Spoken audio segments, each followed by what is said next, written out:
Mana podvoy. Bu tomir. Tomir. Manlar jopayisi. Mana jopayini olib tashlaymiz. Qiyshitilgan buchuq. Qiyshitilgan mana.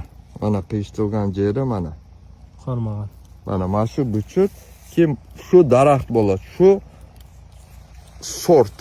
Kerakli sort shol bo'ladi. Ko'chat bo'ladi shu. Mana masalan mana qarmabdi mana. Bu ham qarmagan mana qaranglar kichkina.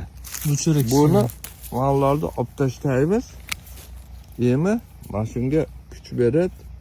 Mana unga yemi shol bo'ladi. Mana shu buchutdan daraxt bo'ladi mana. Har birini mana shunday qilib chiqib. Mana ko'rlar mana. Mana japasi o'tib o'sgan. Hozir bularni olib tashlasak 2-3 kundaylar o'zi ko'rib bilinib qoladi o'sgani. Shu. Qo'llab qo'yingizlar.